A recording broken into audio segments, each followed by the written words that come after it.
Hey, this is Doug from Homes Now, Not Later. I just wanted to share a few updates. Unity Village, the first tiny home community in Bellingham, and Swift Haven, the second tiny home community in Bellingham, continue to run smoothly and safely. Unity Village will be celebrating its second birthday in August, and Swift Haven has been operating for around 6 months now.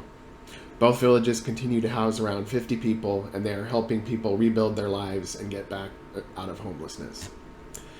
Many residents of both villages have been able to find employment, save money, obtain services, and get back on their feet. With the 2-year anniversary of Unity Village coming up soon, we are somewhat concerned about the future of the village. Bellingham Municipal Code 20.15.020, Section C, states that the maximum amount of time that a tiny home community is allowed to exist is 2 years.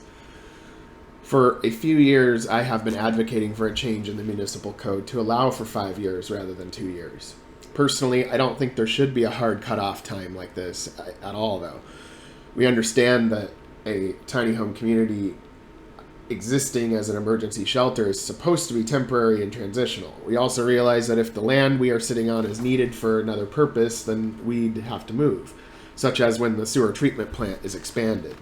But when an arbitrary number is put on the site, it leads to a situation where an unnecessary amount of taxpayer dollars is expended for something that's not needed logically by forcing a move sooner with nowhere to move to.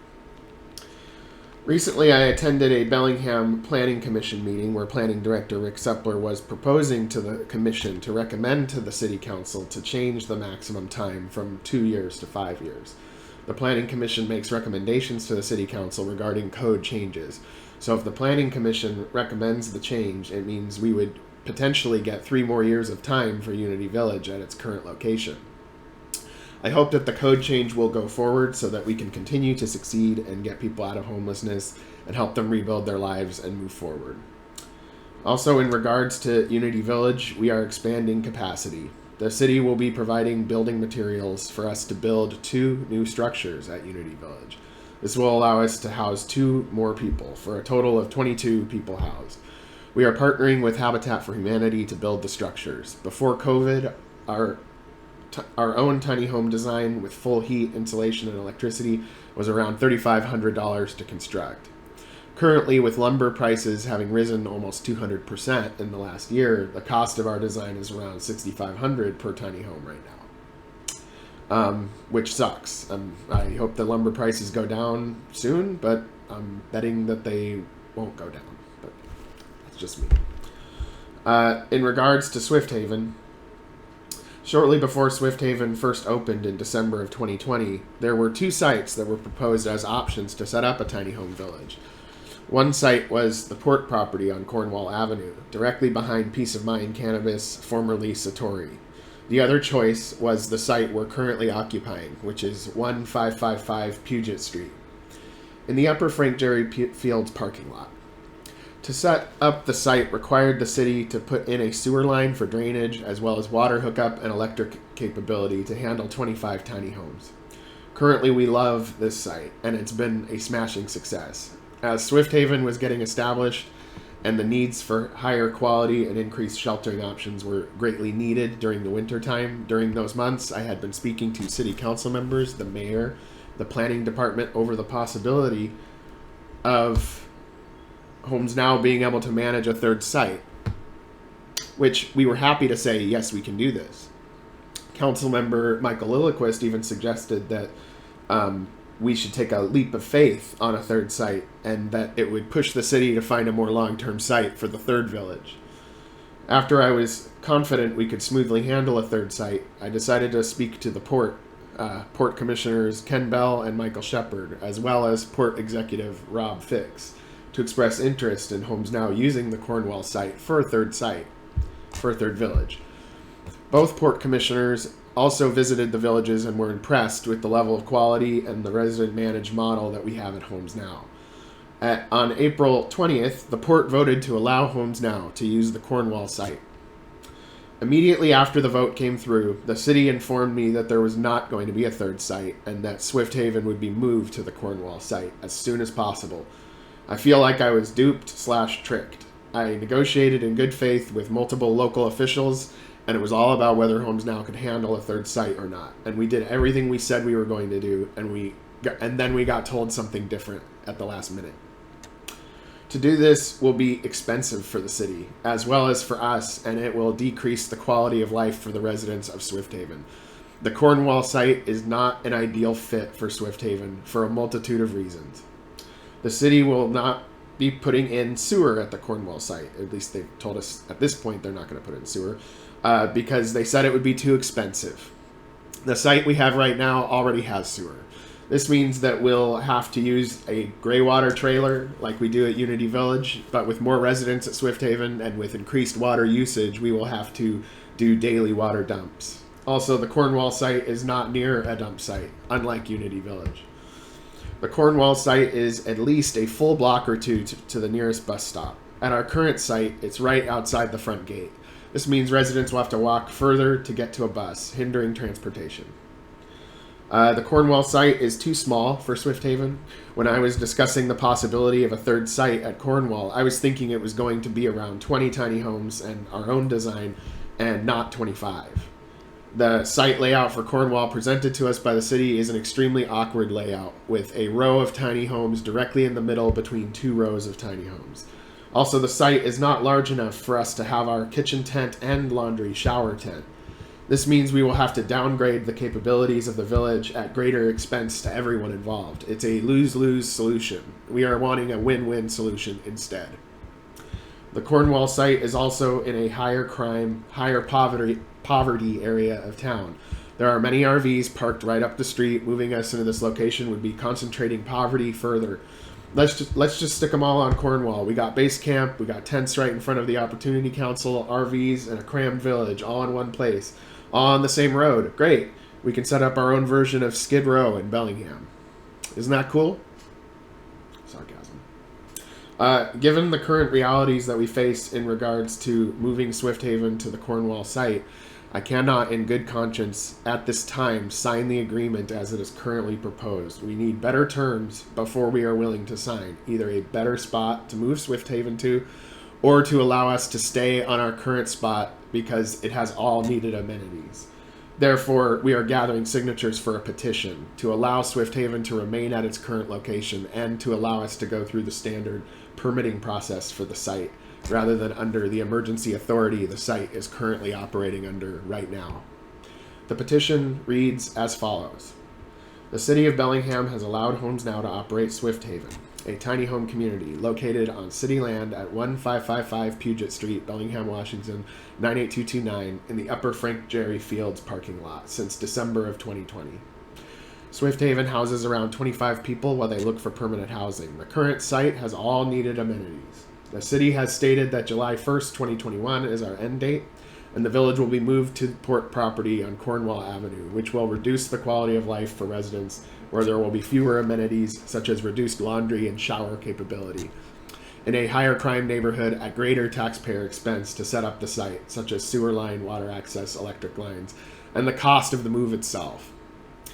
We, the undersigned, are in favor of extending Swift Haven beyond July 1st of 2021 and to allow the village to go through the standard permitting process for its current location at 1555 Puget Street, Bellingham, Washington, 98229.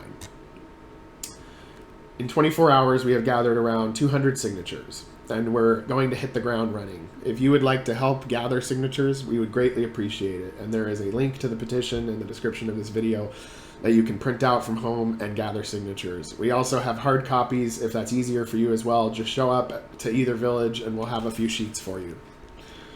I do not think that this request is unreasonable, either legally or logically, given the circumstances. There are 3 softball fields. I have lived in Bellingham since 2006, and all of those softball fields are empty for most of the year. When they are in use, I have never seen all 3 fields being used at the same time. This means that our presence in the upper field parking lot does not significantly interfere with those who want to play softball at the other 2 fields. Housing people who were previously living on the streets is also more important than a handful of softball games out of the year that won't be interfered with. At one point, it was even discussed as a long-term possibility in meetings with the planning department about converting one of the softball fields into a tiny home community. At some point, that came off the table, but I'm not sure why. All I can say is that we don't need to convert one of the softball fields. The parking lot we're at right now will do quite nicely. Moving us to Cornwall now will cost a lot of money for the city, the taxpayers, and ourselves as an organization. Moves aren't easy. They also take a toll on residents themselves who have to reorganize their schedules and spend time moving and setting up a site rather than living their lives like they normally do. Useful infrastructure that's currently providing a service, providing shelter, will go unused if we vacate the site after significant expense was used to put it into place. A duplicate infrastructure will also have to be put in on the Cornwall site, so it's spending twice the money to get less out of it. We ask that the city allows us to go through the standard permitting process for our current location. We are aware that there's always the possibility of an appeal, but HomesNOW has never been appealed in the past. If we were to lose an appeal, we could also then proceed forward to another site as a plan B. We hope that our petition will sway the city to look at the situation logically and rationally. There is also something else to consider which touches on this subject, and it is another reason why I can't sign the agreement in good conscience as it's written.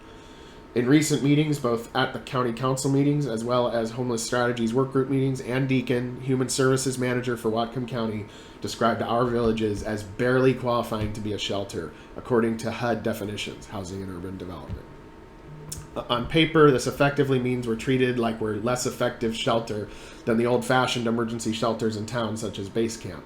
Being called barely shelter upset me because we have always aimed to have the highest quality of life possible for residents of our villages and to make it feel like home/housing. I have described our model as emergency housing as opposed to emergency shelter. It's a stepping stone out of homelessness and poverty. Emergency shelters don't do that, no matter how good the shelter is. Unless you have your own unit, your own privacy, your own independence, then you're not going to be able to get out of survival mode and move forward. You'll be caught in limbo, as many have been. Multiple residents used to have to stay at base camp on a regular basis, and they describe the differences between our model and their model. Don't take my word for it, though. We did a number of interviews, and you can hear from them directly. In order for us to not be classified as barely a shelter, I spoke with Ann Deacon about the metrics they use to decide that we're barely a shelter. She mentioned that it was two specific factors: our kitchen tent and the fact that we have porta potties rather than flushing toilets. I expressed interest in upgrading all of our structures so we could be state-of-the-art and not just barely.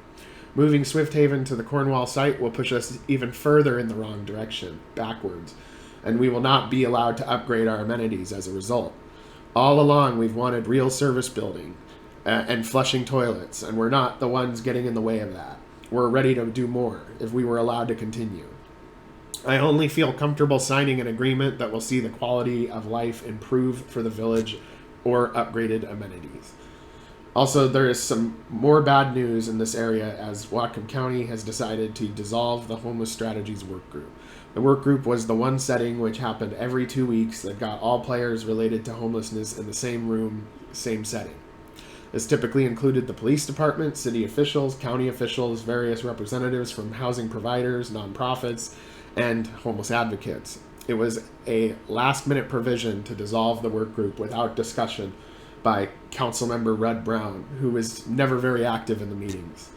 Dissolving the workgroup makes it harder to form strategies to end homelessness in Whatcom County. I suspect when winter hits again that the city and the county will become even less coordinated than they already are in working on this issue. I think it was a big mistake, and I think the people who will pay the price the most will be the homeless individuals themselves, as always. The city and county needs to take homelessness more seriously. Eventually, the eviction moratoriums are going to end, and there will be a new wave of homeless individuals on the street. And local governments and organizations will have reduced ability to coordinate effectively. It's also not just a numbers game. Local governments tend to speak of homeless people as numbers or one-size-fits-all solution. There's little attention paid to quality of sheltering, just raw numbers and capacity. People need more options.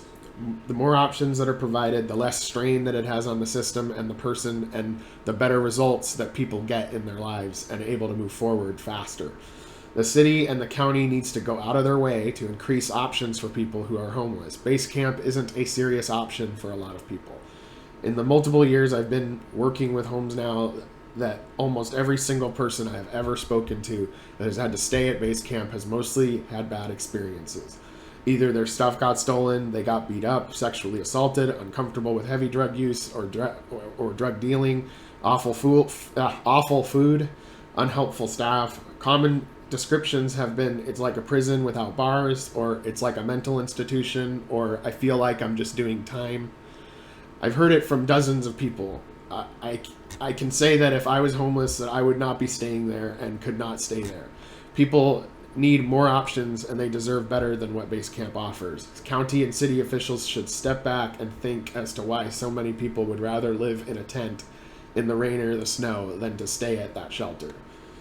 Base camp's goal and the goal of Lighthouse Mission is to create a God-dependent relationship, to introduce them to a life-saving relationship with Jesus Christ, not to help people rebuild their lives and get out of homelessness. In essence, they prey on people when they are at their most desperate for religious reasons and their own agenda. That's why many of the people who have to stay at base camp are caught in limbo and not able to move forward effectively. Moving forward isn't the goal of the institution. I also don't mean to trash the mission or base camp either. They do some good for some people, but they could do a lot better. I wish that I had heard good things over the years from people who had to stay there, but the reviews haven't been too good. In any case, the goal of HomesNOW is ending homelessness one person at a time. We're going to keep doing our best to open more villages, get more people off the streets, and helping them rebuild their lives so that we can all have a safer, healthier, and happier community working together. I hope more will join us in that endeavor. Thank you.